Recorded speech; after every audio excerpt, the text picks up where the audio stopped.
Et un jour, on sort même une grande entreprise, ou en tout cas une grosse PME, et marqueur absolu du sérieux que l'on a réussi à développer et de la capacité qu'on a réussi à faire du business, on ira exporter, et pas en Espagne, madame, on ira exporter vraiment en Asie ou aux États-Unis, et là, on est vraiment des rockstars. Probablement, on est déjà en train de déjeuner ou de dîner avec Fleur Pellerin. Moi, je ne sais pas ce que vous en pensez de tout ça, parce qu'il faut reconnaître, il n'y a pas un seul moment où l'innovation n'est pas prise comme ça. C'est-à-dire vraiment comme dans les années 30, post-après-guerre à peu près, où le marché était infini, où le fait d'avoir un diplôme permettait de diriger des équipes, de fabriquer des objets qui allaient se vendre, parce qu'ils fonctionnaient, ils blessaient personne, bon, on avait des tas de nations à reconstruire et tout fonctionnait correctement. Ce que je vois moi depuis des années sur le marché, c'est plutôt ça. C'est brutal, ça va vite, c'est vraiment violent. C'est pas du tout sympathique, organique, même s'il peut y avoir des gens qui sont par ailleurs sympathiques et qui mangent bio. Et vous voyez que celui qui est en train de gagner la course, là, il est à quelques mètres au-dessus du sol, à l'instant T. On ne sait pas comment il va retomber. Peut-être que c'est celui qui est derrière, là, un petit peu dans la case d'échappement, qui va venir par passer devant tout le monde. Et encore ça, c'est une vision plutôt sympa de l'innovation, parce qu'ils ont tous à peu près des voitures de même gabarit, et ils ont décidé de courir dans le même sens, il n'y a personne qui coupe, qui passe à travers la pelouse pour aller directement à la ligne d'arrivée, ce que moi je conseillerais plutôt si on peut le faire. Cette vision de l'innovation, avec laquelle on vit, elle a beaucoup de raisons d'être, et évidemment, je ne vais pas remonter au grec ou au ludite, c'est ce qu'on fait habituellement quand on a des cours sur le sujet, mais vous voyez, il n'y a pas longtemps, on regardait, j'ai retrouvé ça récemment, c'était une vision de Rand Corporation de l'informatique individuelle dans les années 2004. On était dans les années 60 à ce moment-là. Notre MacBook Air, c'était ça, à l'époque. C'était la vision de ce que ça allait être. On avait évidemment une grosse roue de contrôle, là vous voyez, en inox probablement, alors je ne sais pas à quoi elle servait, elle devait permettre de débloquer la batterie ou quelque chose. Je m'en moque évidemment, c'est très facile de s'en moquer, mais il faut aller plus loin que la moquerie pour comprendre ce que ça veut dire. Ça veut dire que ceux qui sont au pouvoir, de façon économique sur les marchés, qui vendent les solutions à l'instant T, sont ceux qui voient le futur et qui décident de ce que va être l'innovation, dans la perspective. 81, ça a été mon premier ordinateur, alors je parle de vieux con, hein, je suis bien placé, ça a été mon premier ordinateur, gamin, branché sur la télé du salon, 1 kilooctet de mémoire. Super excité en se disant, mais waouh, qui sera un jour capable de remplir toute cette RAM d'1 kilooctet entier d'un logiciel, je ne vois vraiment pas ce qu'on pourra faire avec un kilooctet. 80, quand même très très vieux, et cette personne qui est rentrée sur le marché avec un ordinateur qui ne valait pas 20 ou 80 millions de francs, est rentré et n'a pas été un succès. Il s'est planté. Beau succès d'iSteam, la plupart des gens un peu rétro connaissent ce que c'est un ZX81, un Spectrum, peu importe, mais pas vraiment quelqu'un, ils sont plus là aujourd'hui, ils n'ont pas inventé la téléphonie mobile, ils n'ont pas changé tant que ça le marché. Mais ça a été un signal faible de ce qu'était l'innovation. Alors, j'arrête avec ces vieilles histoires. On peut se remettre, vous pouvez prendre à peu près n'importe quel sujet, prenez, c'est un jeu qui est très facile à faire, prenez n'importe quel grand groupe dans un secteur bien identifié, regardez ce qu'il présente comme étant le produit du futur. Il y a encore quelques années, tous les grands groupes étaient sur des plans 2020 pour 2020. Regardez comment ils parlent du futur, ce qu'ils voient, ce qu'ils anticipent. Ça va être une grosse connerie en général. Ça va être totalement à côté de la plaque. Alors totalement, je l'enlève, ça va être à côté de la plaque. Ça va être même des fois à peu près juste.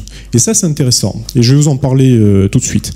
Ce qui est certain, c'est que vous pouvez avoir tout l'argent du monde que vous voulez, vous pouvez embaucher les meilleurs marketeurs que vous voulez, c'est pas eux qui vont faire la différence, vous pouvez faire toutes les campagnes de pub que vous voulez, ça va pas fonctionner. Même si vous faites du design émotionnel, et c'est intéressant ce que j'ai entendu ce matin, c'est pas ça qui va vous amener plus loin que le potentiel du produit. Bon, je passe sur des choses qui sont vraiment stupides au possible. Je vais être obligé de bâcher 2-3 personnes, mais là c'est vraiment enlever les bonbons des enfants, donc c'est un peu facile. Ce que je vous dis, le fond de la discussion, en réalité, c'est super bien connu. Mais alors c'est connu d'absolument tout le monde sur le marché. Vous prenez Gartner, gros cabinet de conseil américain qui fait de la prospective sur les technologies. Vous prenez n'importe quel secteur technologique, le cloud, les batteries électriques, peu importe, ils ont ce type d'analyse qui est très efficace, qui marche, parce qu'en fait ils prédisent rien, mais ils remettent juste les points sur la courbe. Et donc vous connaissez ce type de courbe? Est-ce que...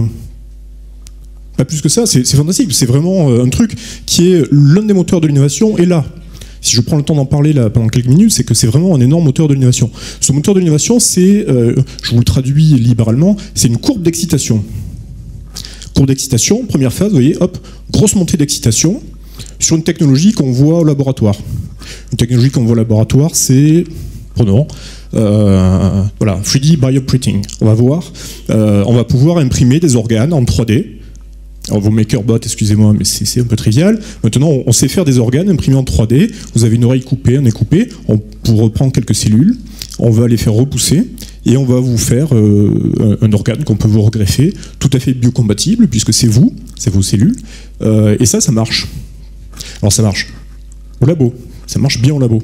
Mais si ça marche bien au labo, évidemment, vous êtes dans les biotech, dans le médical, vous dites « Ah, super, on l'a vu, il y a des publis, ça fonctionne, c'est agréé par la NHS, peu importe. Mais dans 5 ans, on va le faire. On va faire un produit mass market de ça. Forcément, c'est notre boulot. Et si ça marche aujourd'hui au labo, on sera capable de faire le ramp-up, de le propager sur les marchés, de le marketer, de le vendre, etc. Et on va évidemment ouvrir de nouvelles voies de revenus pour notre multinationale. Mais ça, évidemment, tout le monde le voit. Donc tout le monde le voit, tout le monde s'excite, les années passent, les mois passent, ça monte, jusqu'à ce qu'on atteigne le pic d'excitation. Le pic d'excitation, le classique aujourd'hui, il y en a deux gros, hein, c'est effectivement l'imprimante 3D, ça va changer la façon dont on consomme sur la planète, et le paiement NFC. Ça, j'adore le paiement NFC. Votre téléphone mobile va vous aider à faire des paiements comme ça, sans contact. Ça marche pas. Pourquoi? Je sais pas. Je suis pas plus malin qu'eux, je sais pas. Ça va pas marcher. Je pourrais vous donner plein de théories, plein de raisons. A posteriori, c'est toujours facile d'expliquer. Mais je sais pas, et je vais pas pouvoir vous l'expliquer. Par contre, ça va débander, ça va dégringoler très très vite. Et là, on va tomber un petit peu dans la vallée de la désillusion. C'est combien de temps que tu bosses sur le NFC, toi? Oh putain, ah ouais. Mais tu vas arrêter là? Ah ouais, d'accord, ok. T'as eu combien d'ingénieurs qui ont fait des protos là-dessus, qui ont essayé de bosser avec Barclays, avec Visa? Ah ouais, d'accord. Et maintenant, ils bossent sur quoi? Ah ouais, t'as raison. Et on arrête, évidemment, on arrête. Enfin, ce qui s'est passé avec le RFID, il n'y a pas de raison que ça ne se reproduise pas avec le NFC. Sauf qu'au bout d'un moment, donc ça c'est la phase de gueule de bois, en fait, hein, de tout le monde, des grands groupes. Sauf qu'à un moment donné, il y a des petits couillons qu'on n'a pas vus. Et c'est souvent vraiment des petits couillons, hein, qui n'ont pas du tout écouté ce que les gens sérieux disaient, qui sont partis sur une idée qui était en plus vraiment peut-être pas intelligente réellement. Ils avaient rien vu de spécial, mais ils étaient juste là au bon moment. C'est vraiment des gens, on a vu vraiment dans la traité de petits couillons. Il y a des petits génies aussi, hein. Souvent c'est des petits couillons. Ils partent quand même avec une approche totalement différente, en disant, je sais pas, effectivement le NFC, bon, pour le paiement c'est trop compliqué pour nous, on va faire autre chose. On va faire du NFC pour du jeu vidéo. C'est très con, hein. Du NFC, on sait que le jeu vidéo, le jeu, en général, c'est dématérialisé, on vend plus de jeux sur DVD, les ventes par Steam, etc., ont dépassé les ventes physiques. Pourquoi les remettre du NFC sur des jeux vidéo? Mais ça marche bien, voire même, au bout d'un moment, ça commence à vraiment partir, à prendre la traction sur le marché et à exploser. Et ça, c'est assez systématique. Si Gartner vous l'explique comme ça, c'est que vraiment, ça se passe tout le temps comme ça. On a ce côté bimodal de l'innovation, dans le sens où, l'innovation ne se fait pas, mais ça excite tout le monde. Et méfiez-vous vraiment des sujets qui excitent tout le monde.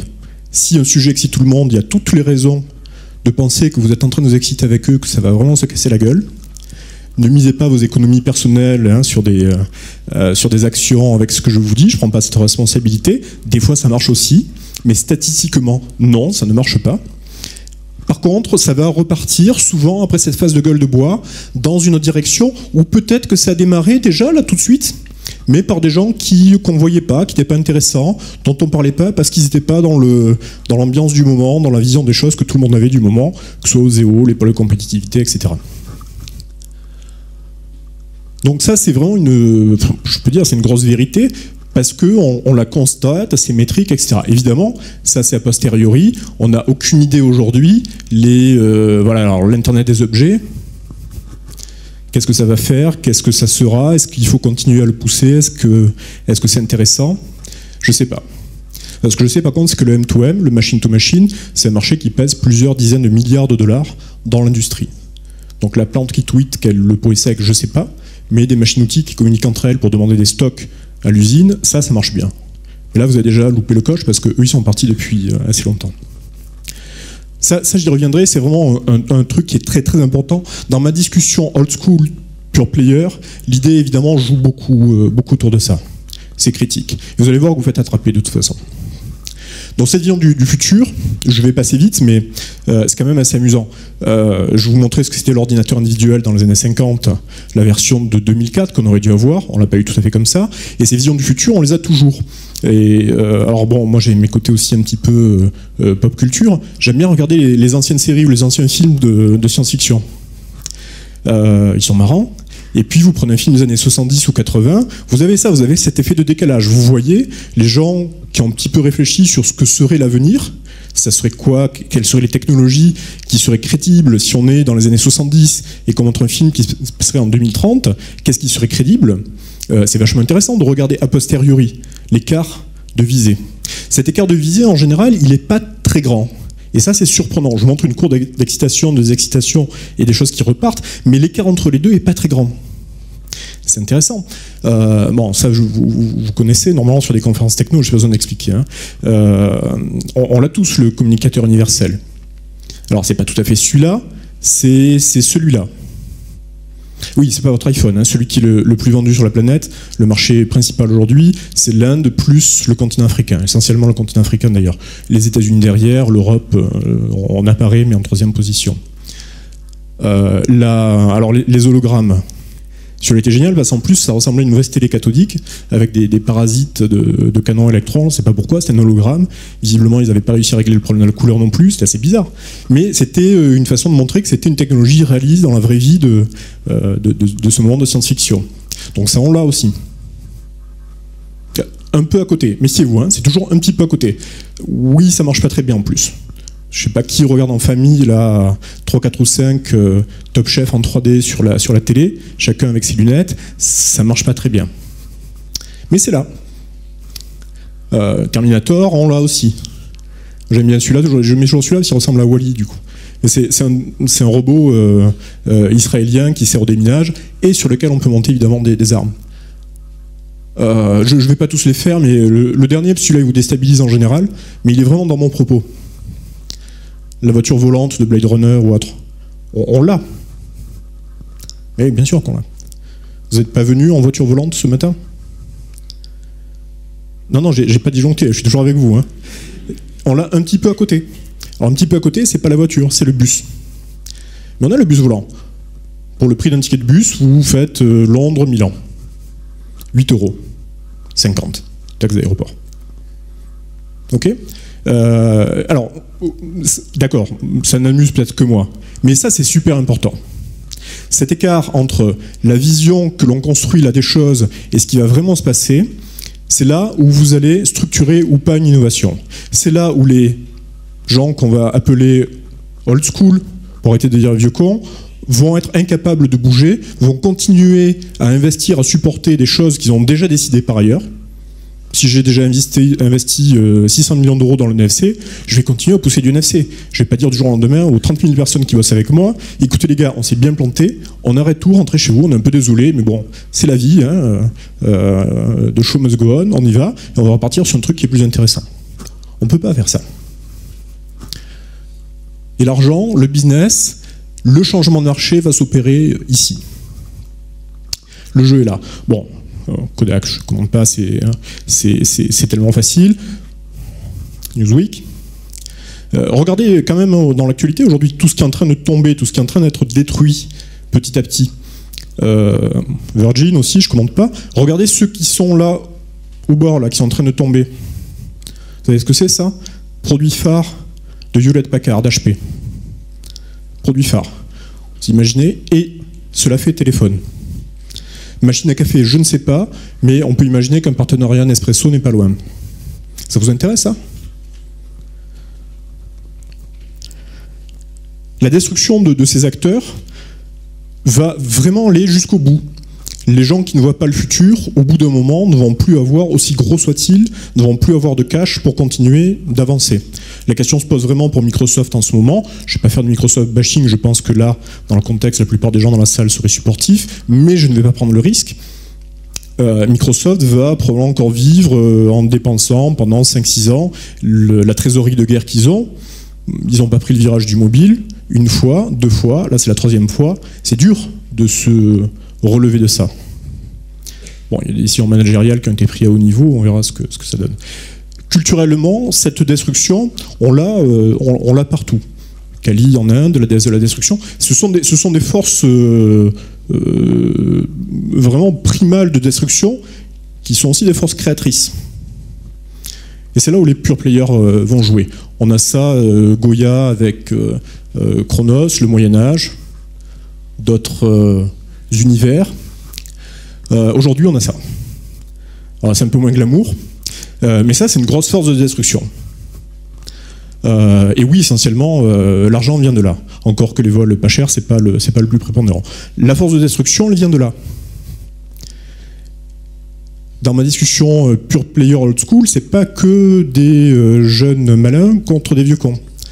Vous avez aussi des acteurs puissants, très installés, qui ont une vision, qui y vont. Vous pouvez les détester cordialement. Oui, c'est pas ouvert, tout ce que vous voulez.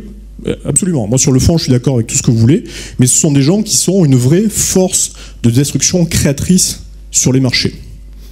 Regardez ce qu'ils disent là, enfin, ça met des baffes quand même à beaucoup de gens. Ça peut vous sembler évident, et je ne sais pas dans quoi vous travaillez aujourd'hui, mais est-ce que vous seriez capable d'avoir ce point de vue, ce principe?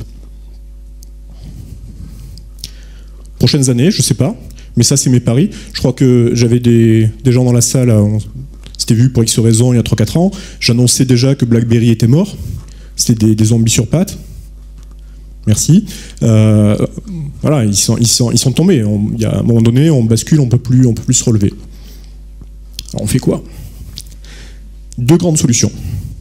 J'ai de quoi vous sauver, hein. J'ai tout ce qu'il faut pour vous sauver, vous inquiétez pas. 2 grandes solutions. La première, c'est celle-là. Celle-là, elle est facile. C'est la vôtre. Je généralise. Je généralise parce que j'ai raison de généraliser. L'expérience montre que c'est ce que vous choisissez. Il y a quelqu'un qui a inventé une recette magique, on duplique. Non, on n'est pas si courant, bien sûr que non. Damien, je ne sais pas s'il est dans la salle, rien pour lui, mais vous avez été une quinzaine, une vingtaine à retweeter sur la table ronde de ce matin sur les médias. Voilà, la taille idéale pour une vidéo sur le web aujourd'hui, c'est 7 minutes 30. Qu'est-ce qu'on fait? Breaking Bad, on le passe en 7 minutes 30 pour le mettre sur le web, c'est ça qu'il faut faire? C'est la conclusion. C'est normal, je veux dire, c'est cool, c'est normal. C'est le réflexe de notre cerveau. On voit quelque chose qui marche, on a envie de faire pareil. Alors ce que je dis a l'air assez banal comme ça, mais c'est vraiment intégré très très profondément, y compris quand vous êtes un board de gens de 60 ans, 58 ans, avec 36 MBA, des PhD dans tous les sens, qui devaient prendre une décision. C'est parfaitement câblé dans votre cerveau.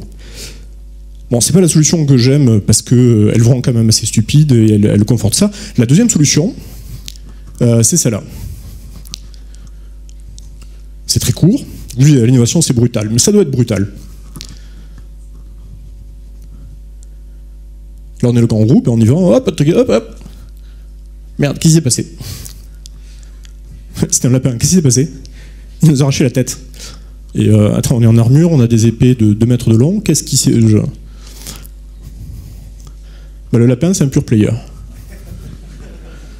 Le lapin qui va arracher la tête d'un grand groupe, alors, évidemment, peut-être pas en 2 secondes comme ça, ça peut être un travail de sape, hein, ça peut être quelque chose qui va arriver. On a des grands groupes, des fois, qui sont un peu moins couillons, qui filent une grosse carotte au lapin. Mais assez souvent, c'est ce qui se passe. L'idée du pure player, je vais arriver du coup là-dessus, si on essaie de penser un petit peu comme un lapin tueur. C'est le pitch de mon intervention, c'est penser comme un lapin tueur. La première chose qu'il va falloir accepter, c'est de partir dans des mers inexplorées. Ça fait chier, on n'a pas envie, hein. La vache. Les mers inexplorées, là aussi, c'est très culturel. Je ne sais pas si je vais vous cultiver cet après-midi, mais on en fait un peu d'histoire hein, pour ceux qui n'avaient pas vu ces choses-là au collège. On a eu toute une économie européenne au XVIe, XVIIe, XVIIIe siècle qui s'est construite sur le fait, il paraît qu'il y a des Indes là-bas, il paraît que les gens sont habillés en or et qu'ils mangent des diamants toute la journée. Si on envoyait des repris de justice pour aller voir ce qui se passe là-bas, éventuellement tracer une route, ceux qui ne vont pas mourir qui reviennent, on va pouvoir construire un business avec ça. Terra incognita. Bon, la carte a un peu changé, mais vu d'un grand groupe, c'est tout aussi effrayant et tout aussi bizarre. Et ça répond surtout à une vision de l'innovation, je n'ai pas répondu à ma question du début, hein, qui est celle-là. Ne lisez pas si vous voulez, c'est trop long. La vision de l'innovation, c'est est-ce que vous changez, oui ou non, le putain de marché. Si vous ne changez pas le putain de marché, vous n'innovez pas. Meilleur des cas, vous avez une techno sympa, félicitations, concours Lépine ou le prix Nobel. Prix Nobel, vous ne seriez peut-être pas là, même si Blend est de très bon niveau. Concours Lépine, évitez. Est-ce que vous changez ou pas le marché? La seule question. Et si on réfléchit à ça, je ne dis pas qu'il ne faut pas de techno, on a éminemment besoin de techno, ou pas. Mais on peut très bien avoir besoin de techno. Une façon de le réfléchir, ce que je suis en train de vous dire, je suis en train de vous schématiser du coup les cartes de terre inconnue, vision entreprise technologique, innovation. On fait en général 2 axes, ça on l'utilise beaucoup quand on fait de la levée de fonds, quand on doit discuter avec des banquiers, les tout premiers niveaux. Je vais désagréable à personne, mais on essaie de leur parler, comme c'est pas leur sujet, on essaie de leur parler comme à des enfants de 8 ans, pas forcément les plus brillants de la classe, donc on est obligé de vraiment synthétiser et d'expliquer le plus simplement, le plus clairement possible ce que l'on fait. Ça tombe bien, on a besoin de ça cet après-midi. Donc l'idée c'est de dire, voilà, on va se poser la question de l'innovation, de ce qu'on fait, avec 2 axes. Est-ce que ça va marcher un jour? Ça c'est l'axe technologique. Est-ce que c'est une technologie de science-fiction? Est-ce que c'est de la téléportation quantique? Bonne chance. Avant que vous délogiez UPS avec la téléportation quantique, on comprend que ça va être trop risqué, trop compliqué. Donc ça, c'est l'axe de risque, mais c'est aussi l'axe d'innovation. Parce que putain, si vous y arrivez, là, en termes de destruction et de dégâts, ça va se sentir. Et l'axe marché, ça, c'est 3 fois rien. C'est le truc qu'on oublie assez souvent. Est-ce que ça intéresse quelqu'un? Oui, je sais, ça fait toujours sourire, mais... Après, on oublie quand même ça. Dans le premier niveau, c'est la fameuse innovation incrémentale. L'innovation incrémentale, vous changez le nom, pas grave, on peut l'appeler de différentes façons, c'est l'innovation old school. Je suis installé, j'ai un business, pourquoi je changerai? Ça marche. J'ai réussi il y a 5 ans, j'ai fait mes preuves, j'ai dû comprendre quelque chose, je continue comme ça. Je continue comme ça, et comme je suis installé, j'ai des équipes, j'ai des locaux, j'ai des responsabilités, je paye des taxes, des impôts, de la TVA. Il faut que j'ai un retour sur investissement qui soit prévisible. En clair, je dois pouvoir écrire le truc le plus innovant que je fais, je dois pouvoir faire un document de 50 pages qui s'appelle un business plan, qui va expliquer le revenu net avant impôt que je vais payer en 2019. Si vous avez un enfant de 1 ou 2 ans, c'est un petit peu comme essayer de savoir quel est le prénom de son futur employeur. Il n'aura peut-être pas d'employeur en plus. Ça, c'est l'innovation incrémentale. C'est le gros sujet, c'est ce qui intéresse tout le monde. Encore une fois, rien de méchant, mais c'est vrai, hein, Oseo, les pôles, tout le monde bosse là-dessus. Le reste, c'est superfétatoire. C'est aussi de l'éthologie, hein, quand vous êtes... Je n'ai pas le temps de vous raconter cette histoire au café si vous voulez, mais... si vous êtes le mâle alpha hein, de la bande d'animaux sociaux, vous n'avez pas envie que les autres mâles partent avec des femelles ou aillent trouver des endroits plus sympas, vous voulez vraiment maîtriser, donc il ne faut pas que ça bouge, il ne faut pas que ça change. C'est câblé dans notre cerveau reptilien, ça. Deuxième niveau, c'est celui qui m'intéresse, parce que je suis probablement pas bien câblé, moi, c'est l'innovation significative. C'est celle qui prend en compte une zone de risque qui n'est pas raisonnable. Vous êtes une start-up innovante, donc vous ne pouvez pas écrire un business plan. C'est pas un raccourci, c'est juste comme ça. Si vous pouvez écrire un business plan, ça veut dire que vous êtes une start-up un peu couillonne, qui vient se mettre en concurrence avec le niveau d'innovation le plus bas qu'il y a sur le marché, qui est celui d'un grand groupe. Donc ça veut dire que dès que Google, pensez en développement web, hein, dès que Google va un petit peu changer le fonctionnement d'une API ou de rajouter une fonctionnalité sur quelque chose, maintenant on va faire de la géoloc indoor, bam, ils vous sont passés dessus comme un 38 tonnes sur un hérisson une nuit d'été. Pas très agréable. Et le 38 tonnes, ça, évidemment, ça ne rend pas compte. On a deux autres zones d'innovation qui est tout là-haut, ça en aime bien dans les business schools, c'est l'innovation de rupture. L'innovation de rupture, si vous suivez un petit peu mes élucubrations, ça veut dire qu'à la fois, vous faites une technologie qui ne marchera jamais, et en plus, vous essayez de la vendre à un segment de marché qui n'en a absolument rien à faire. Alors, attendez, riez pas, évidemment, la plupart des gens qui font ça sont juste des fous, mais entre le génie et la folie, une fois par génération, il y en a un qui avait raison. Ah, ça vous calme ça. Hein. Bon, ceci dit, c'est difficile de bosser avec eux, c'est difficile de discuter. On peut que constater après coup, 10 ans après, que ok, il est multimilliardaire, il avait raison, c'est fait, c'est plié, très bien, personne ne l'avait vu. Mais là, on est dans des situations qui sont trop extrêmes pour être réfléchies, voire même reproductibles. Et il y a l'aspiration gravitationnelle qui fait que si en plus vous êtes vraiment merdique à faire de l'innovation incrémentale, vous allez finir par dévisser, décrocher et partir dans une force gravitationnelle de laquelle vous ne revenez pas.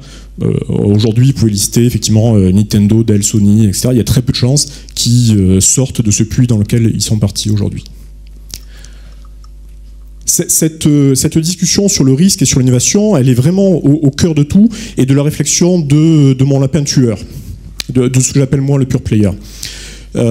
Si vous réfléchissez de cette façon, je ne suis pas en train de parler avec vous. Pour être vraiment en position d'innover, il faut réfléchir de cette façon. Donc vous devez traiter, par définition, en particulier, des problèmes marchés qui ne vont pas être résolus, cassés par de la puissance de calcul, par la force intellectuelle, etc. Vous êtes dans du bordel. Il va falloir faire avec. Alors, si vous êtes un grand groupe, tout ça, encore une fois, vous le savez. Vous l'oubliez, vous ne voulez pas le voir parce que c'est votre culture de ne pas le faire comme ça, mais vous le savez. Ce qui me gêne, moi, ce sont les startups, les petits acteurs, les petites agences qui l'oublient ça. Parce que vous n'avez pas de pain sur la table si vous n'êtes pas dans ce mode. Vous allez forcément vous faire bouffer. Pour le coup, vous êtes un lapin normal. Un lapin normal, ça finit en civet. Les grands groupes, eux, vont se voir comme ça. C'est normal. Des athlètes super entraînés, super équipés, ils ont les moyens derrière, etc. Bon, en réalité, c'est plutôt ça, les grands groupes. Encore une fois, ROI. Attends, on gagne combien de millions dans 3 mois? Prochain trimestre? Prochain quarter? Combien on fait? De quoi tu es en train de parler? Et vous fonctionnez souvent comme des grands groupes. Vous vous rassurez. Si tout le monde en parle, c'est que c'est bien. J'ai rien contre ça, hein, par ailleurs. Mais qu'est-ce que vous êtes gonflant avec le Lean Startup? Vous avez découvert quoi? Qu'il faut parler des clients, versionner les produits, les améliorer. Je sais, je réduis à mort et ceux qui sont vraiment dans le Lean Startup m'en veulent pas. On peut avoir une discussion intelligente après, mais je reviendrai dessus quand même. Business Model Generation, pareil. Waouh, vous avez découvert ce que c'est un business model. Écoutez, fantastique, c'est bien. Non mais je veux dire, vous avez fait vos devoirs, super. Maintenant, qu'est-ce qu'on fait? On se met à bosser avec ça? Je suis un petit peu dur. Mais je vous dis que la moitié de ce que je pense. Parce que si vous fonctionnez comme un grand groupe, imaginez qu'à pratique, c'est pas arrivé dans la vraie vie, mais on peut imaginer que ça serait exactement comme ça, vous êtes Interflora, vous dites très bien comment on peut innover. Interflora, je vais commander des fleurs à distance. Une fois qu'on a une carte de crédit et Google Maps, si vous voulez envoyer des fleurs à votre grand-mère à Bordeaux, vous n'avez pas besoin d'Interflora. Regardez sur Google Maps le fleuriste, vous l'appelez, vous devez avoir un communicateur universel de Star Trek dans la poche, donc vous le faites, vous donnez votre numéro de carte bleue, même pas NFC, ça fonctionne. Donc vous êtes Interflora, vous êtes un peu dans le caca, qu'est-ce que vous faites? Ok, de quoi les clients ont besoin, qu'est-ce qu'on peut faire, comment on peut améliorer notre produit? Donc vous allez regarder plusieurs scénarios, peut-être même que vous travaillez, là je fais de la science-fiction pour de bon, avec des designers, et vous allez vous dire, tiens, ils nous ont proposé plusieurs trucs, donc on va vendre à nos clients un pot de fleurs communiquant sur Internet, super idée, et vous voyez, ajoutons du NFC si on peut derrière, parce que visiblement c'est tendance, Gartner. Ou alors, ouais, mais visiblement, c'est pas à la maison que ça se passe, c'est plutôt dans la rue, et les gens ont besoin de nature dans la rue, etc. Ouais, mais ça, c'est pas notre... c'est pas nous, on sait pas faire, trop compliqué, on a déjà des gens qui travaillent sur ça. Bon, continuons sur le pot de fleurs. Donc, vous validez ça. Si vous êtes une start-up, si vous êtes, je dis start-up pour faire vite, mais vous comprenez ce que je veux dire, je pense par start-up, vous êtes 1, 2, 3, 4, 5 à essayer de monter quelque chose qui n'existe pas, vous êtes là. Ça, c'était pas ce matin, mais j'aurais pu le faire ce matin, vous êtes quelque part, je sais pas, il y en a peut-être un parmi vous, il est tout seul, il a aucune visibilité, son site web est pourri, personne ne le connaît, qu'est-ce qu'il fait avec ça? Mais c'est super. C'est pas juste pour être bêtement enthousiaste, c'est super. Parce qu'il n'y a pas grand-chose qui vous retient pour le coup. Je veux dire, au moins transformer vos faiblesses en quelque chose d'utile. Vous pouvez virer de bord instantanément. Vous pouvez partir dans n'importe quelle direction assez rapidement. D'accord, vous n'avez pas les moyens pour le soutenir très longtemps. Mais ça se règle. Et vous pouvez du coup vous mettre à penser comme aurait dû penser Interflora vraiment sur le sujet.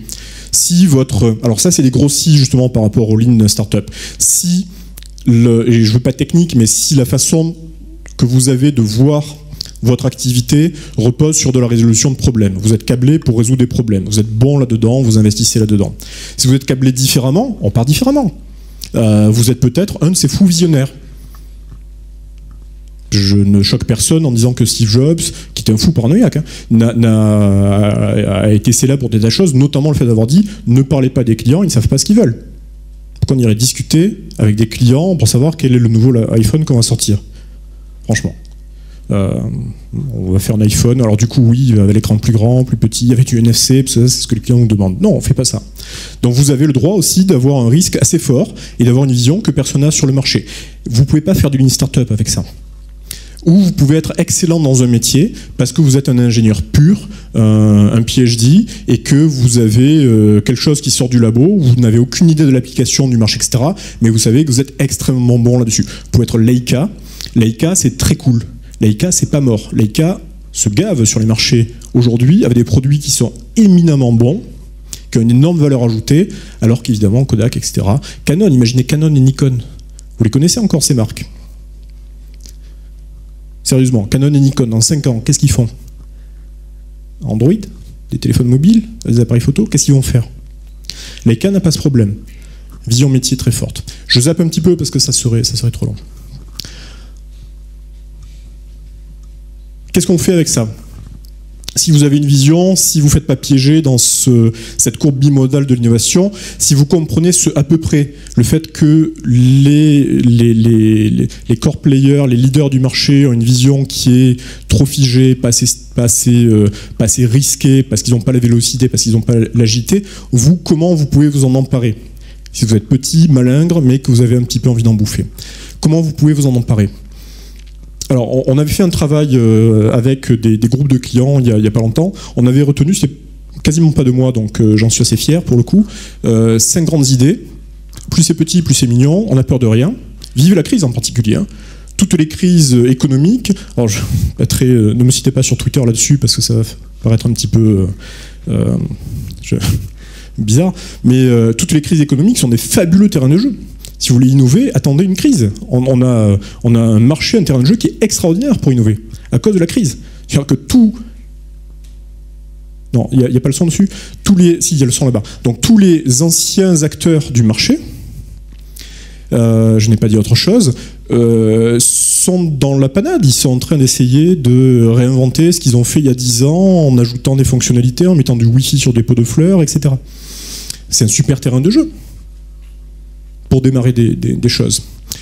Nous sommes tous CEO, c'est vous décidez. Ça aussi, c'est un super pouvoir que vous ne pouvez pas comprendre si vous n'avez pas travaillé dans un grand groupe. Vous êtes 3, vous pouvez décider, là, dans l'heure, de ce que vous allez faire.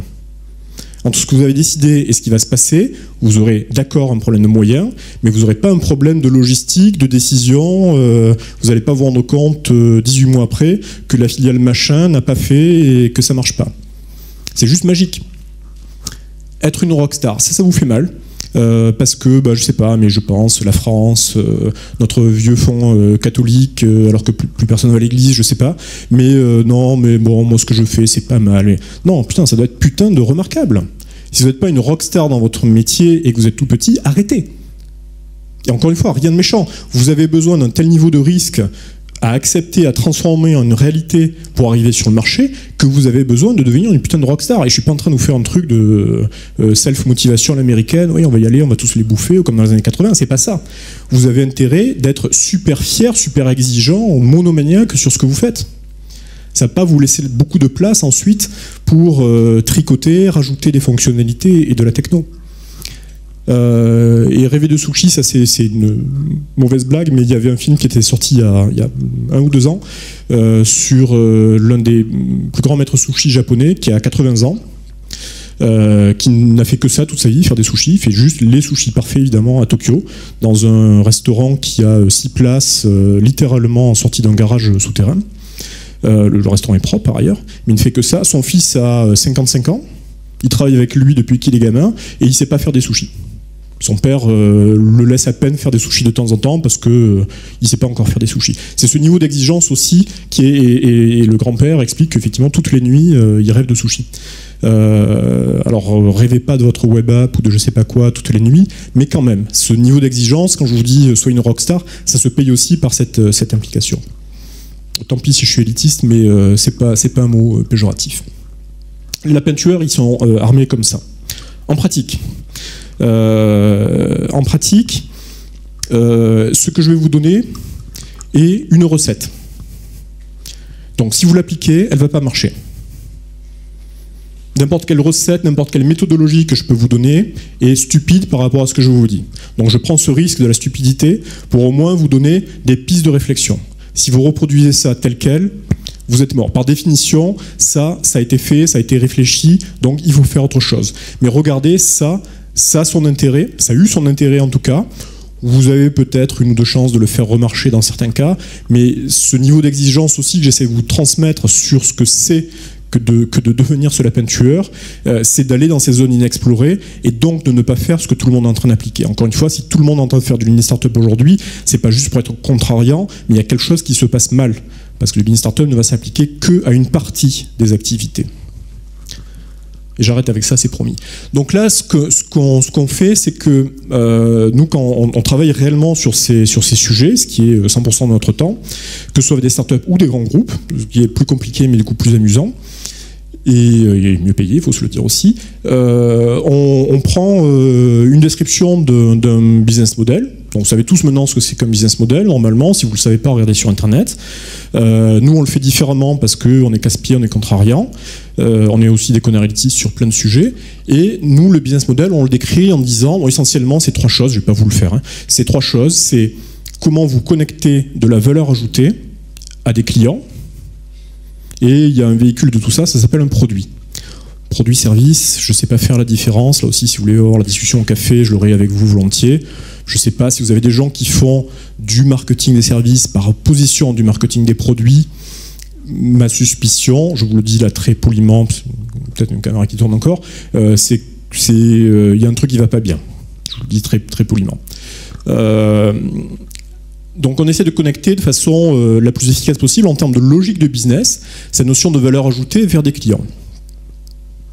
La notion de valeur ajoutée, elle est super complexe, elle est très simple, elle est très difficile à choper. C'est quoi la valeur ajoutée?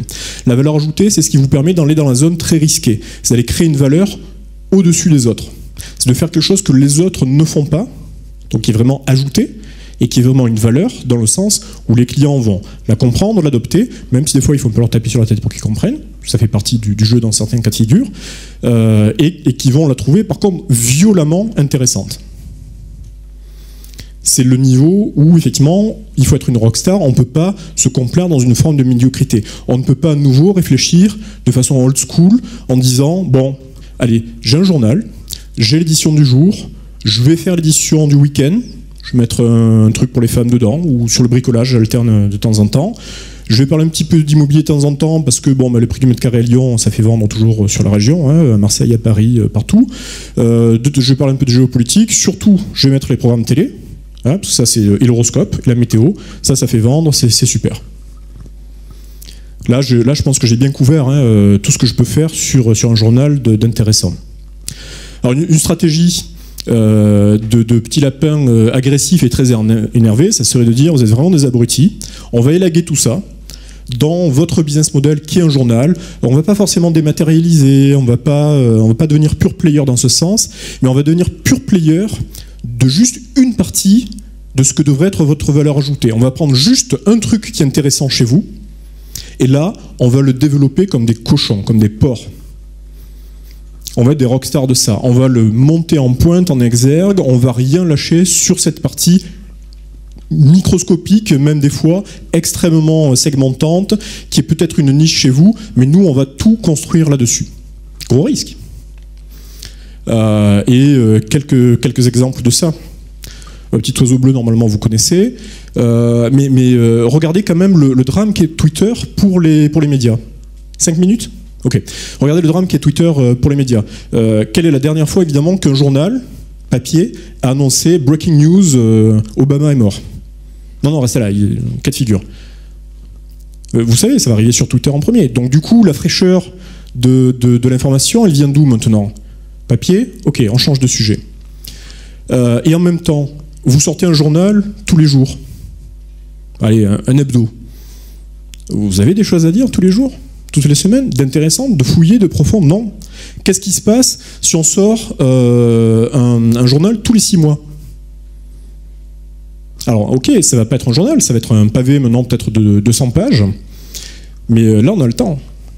On a le temps d'aller sur le fond. Et pour le coup, que ce soit du papier ou pas du papier, est-ce que j'ai une valeur ajoutée maintenant? Est-ce qu'on a encore des journaux nationaux qui font du travail d'enquête de fond? Non. Ah oui. Je les aime pas spécialement, mais ouais, ils font ce boulot. Ils partent dans un champ de bataille qui est très très précis. Vous faites de la prospective. Vous voulez parler du futur, faites que ça, faites-le bien, soyez intéressant, soyez créatif, soyez malin, et mettez tout le jus là-dedans. Parce que vous ne pourrez pas moyenniser, vous ne pourrez pas toucher et la ménagère, et le kid, et le retraité, etc. Et souvent, alors ça c'est une stratégie vraiment parmi des dizaines et des dizaines, donc elle ne marchera pas pour vous, hein. C'est encore une fois, c'est une recette, donc c'est pas bon.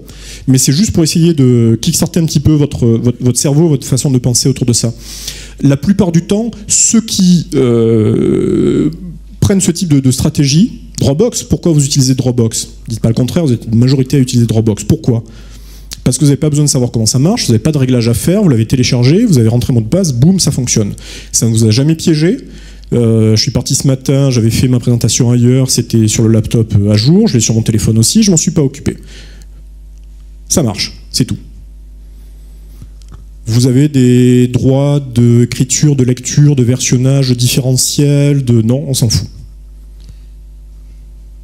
Vous comprenez ce que je veux dire? Il faut quand même avoir un certain degré de folie pour se couper de tout ce qui semble être le consensus sur le marché, en termes de fonctionnalité, et de mettre le paquet que sur un seul truc. Un thermostat à 500 €, ça vous intéresse? C'est ce que c'est un thermostat, hein, je vais régler la température dans la pièce. 500 €, prix de lancement, ça vous intéresse? Je raconte habituellement, dans ces périodes-là, on va arriver sur Noël, vous économisez, là, jusqu'à Noël, vous allez offrir ça à votre conjoint, compagne, disant, oh chérie, regarde, je t'ai fait un superbe cadeau, c'est un thermostat. Oh, un Nest à 500 €, mais tu es fou, tu as fait des folies. Non, c'est stupide. Mais si je vous dis que on se fout totalement que c'est un thermostat, on a construit un outil, et peu importe que ce soit un thermostat, mais on a construit un outil qu'il faut économiser la moitié de votre budget électrique à la maison. 500 €, budget électrique, je vous laisse réfléchir, vous regardez, vous l'avez amorti en 3 ans, si ça marche, il y a une sacrée valeur ajoutée. Et vous avez renoncé à un paquet de choses pour faire ça. La voiture. Alors j'étais fasciné de voir qu'on pouvait venir avec Uber gratuitement quasiment aujourd'hui. J'espère que vous l'avez utilisé. Qu'est-ce que ça veut dire pour l'industrie de la voiture, des taxis, etc. Airbnb, on en parlait ce matin, mais bien sûr que ça détruit les... Je ne sais plus dans quelle conférence. Bien sûr que ça détruit les hôtels. Je vous ai parlé de destruction. Bien sûr que ça détruit des hôtels. Bien sûr. Et alors, la question c'est, est-ce que ça recrée de la valeur ailleurs? Je suis désolé si vous avez des amis dans l'hôtellerie, etc. Mais voilà, ça va pas forcément s'adresser à tout le monde, mais bon, ça lance des trucs sur le marché. Une autre façon de faire qui semble assez proche de celle-là, mais qui est assez différente. Devenez un pure player en prenant une chaîne de valeur classique, et puis là aussi vous détruisez la chaîne de la valeur. Vous allez juste faire la solution, alors en plus si vous faites du lean, vous faites le minimum viable product, le produit minimum viable. D'accord? Mais pas juste comme la version pré-alpha de ce que vous allez faire, c'est la version 7.0 de ce que vous allez faire. Vous n'allez faire que ça. Et vous allez même enlever des fonctionnalités autour pour être sûr que c'est le plus à surface réduite possible.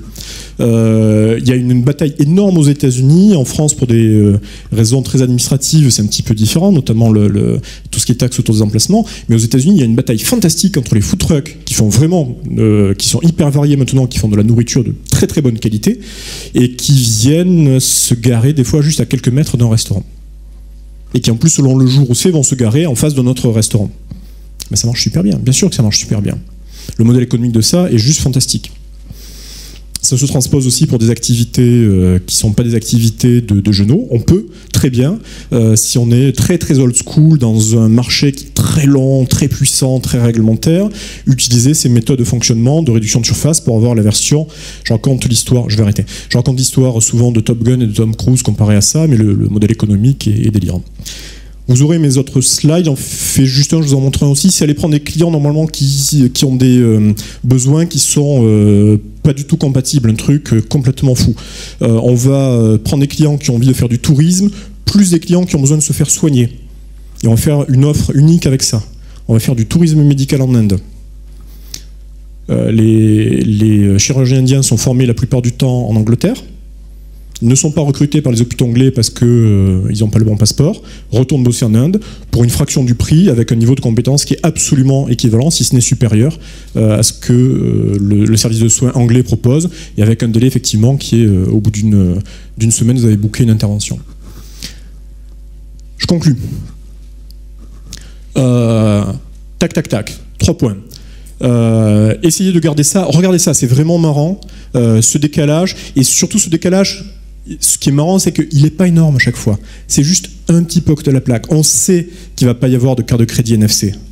Ça ne veut pas dire qu'il n'y aura pas un nouveau système de paiement avec une carte de crédit ou un téléphone qui va faire quelque chose. Bien sûr qu'on le sait. Mais ces derniers mètres à parcourir, c'est ça qui est compliqué. C'est là où du pure player, avec des méthodes de prise de marché, de réflexion sur le marché assez différentes, peuvent vraiment trouver leur jus dès lors qu'ils acceptent réellement de prendre un niveau de risque qui va soutenir cette innovation. Et avec le risque évidemment d'échouer, mais de repartir.